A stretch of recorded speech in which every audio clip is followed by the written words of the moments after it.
Eu sou a doutora Francine Schutz, consultora e assessora científica da Coana Probióticos, e essa é a nossa websérie número 4, sobre o papel da microbiota na obesidade. Então, a obesidade, ela se tornou um dos maiores desafios globais de saúde que a nossa sociedade enfrenta atualmente, compreendendo que é considerada uma epidemia de patologia não transmissível. Estimativas recentes da International Obesity Task Force sugerem que 1,1 bilhão de adultos estão acima do peso, incluindo 312 milhões de pessoas que são obesas. Em alguns países industrializados, nós tivemos um aumento alarmante da prevalência da obesidade apenas na década anterior, com taxas dobrando ou quase triplicando entre a população geral. Além disso, devido à rápida proliferação global do chamado estilo de vida ocidental, composto por dietas ricas em gorduras e carboidratos refinados e rotinas diárias amplamente sedentárias, essa tendência não se limita apenas à América do Norte, mas se materializa em escala internacional em todo o mundo. Esta condição é definida como um grupamento de sintomas diagnosticados, incluindo triglicerídeos elevados, açúcar no sangue, pressão arterial, glicemia em jejum, além da adiposidade abdominal e um baixo teor de colesterol bom, colesterol HDL. Então, de acordo com a definição da Organização Mundial de Saúde, pelo menos 2 desses critérios, juntamente com a evidência da resistência à insulina, devem estar presentes para fundamentar o diagnóstico.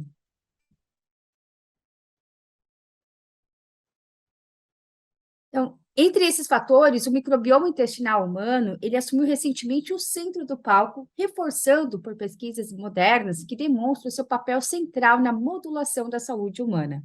Anteriormente ignorados por grandes partes da literatura médica, os trilhões de células microbianas que colonizam o nosso intestino agora são conhecidas por serem um centro metabólico, promovendo a homeostase fisiológica e a função imunológica através de uma estreita relação simbiótica com o hospedeiro. Além disso, descobriu-se que o papel do microbioma humano se estende além do trato gastrointestinal, mediando uma variedade de comunicações crísticas entre o intestino, o sistema nervoso entérico e o cérebro. Então, de acordo com esses achados, as alterações no microbioma intestinal, ou a chamada disbiose, que nós aprendemos na websérie anterior, têm sido associadas a uma infinidade de patologias metabólicas, gastrointestinais e cognitivas.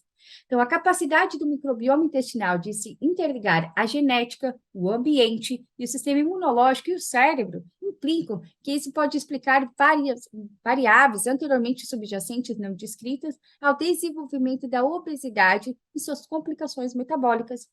Nesse sentido, vários eixos mecanicísticos que conectam a microbiota e fisiopatologia do obeso estão sendo explorados com muita força nas evidências científicas. Então, evidências iniciais sugerem que alterações desse microbioma em pacientes obesos, elas favorecem o aumento da reserva de energia dos alimentos, resultando na alteração da quebra dos nutrientes e o desenvolvimento da adiposidade.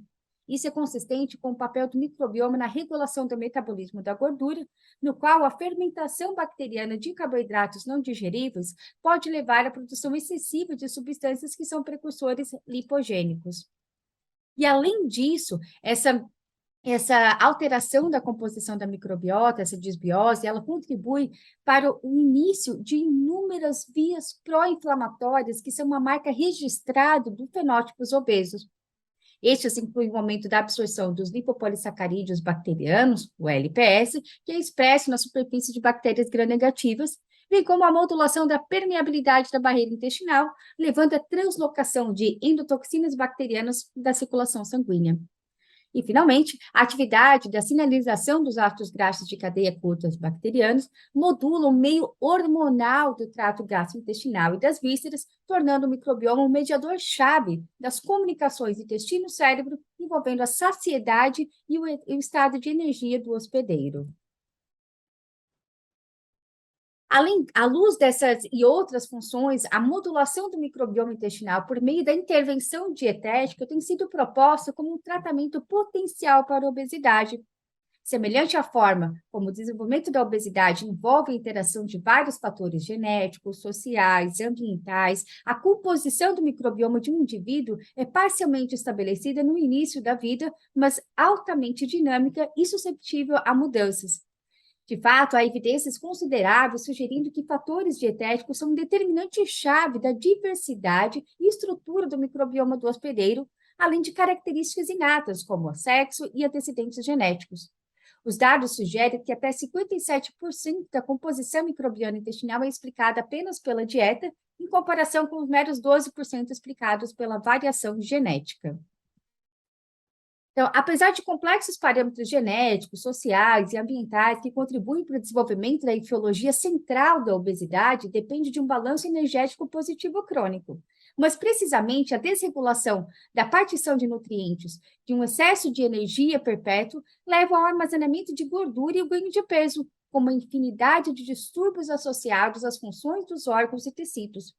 A microbiota intestinal modula o balanço energético, extraindo calorias dos carboidratos digeríveis na dieta humana, que são fermentados em ácidos graxos de cadeia curta e outros metabólitos.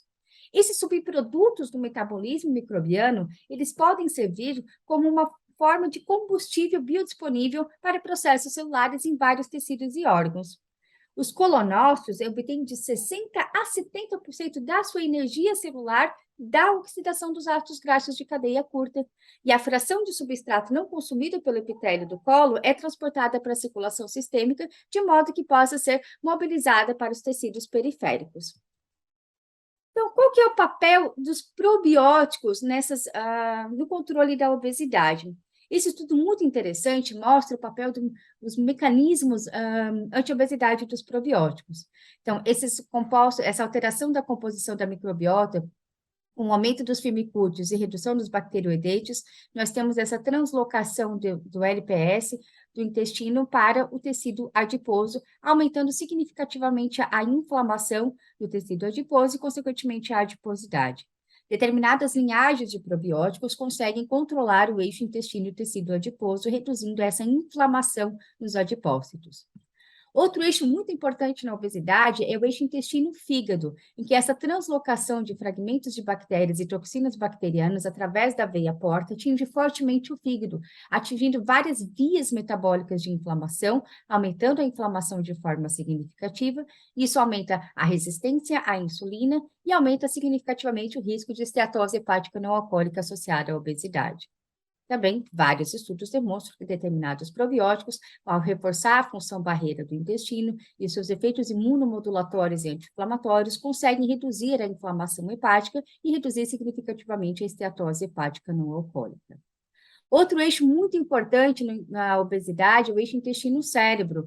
Esses fragmentos de bactérias, compostos neuroativos, o LPS, lactato, afetam os neurônios aferentes vagais e alteram o apetite, né, a vontade de comer do paciente obeso.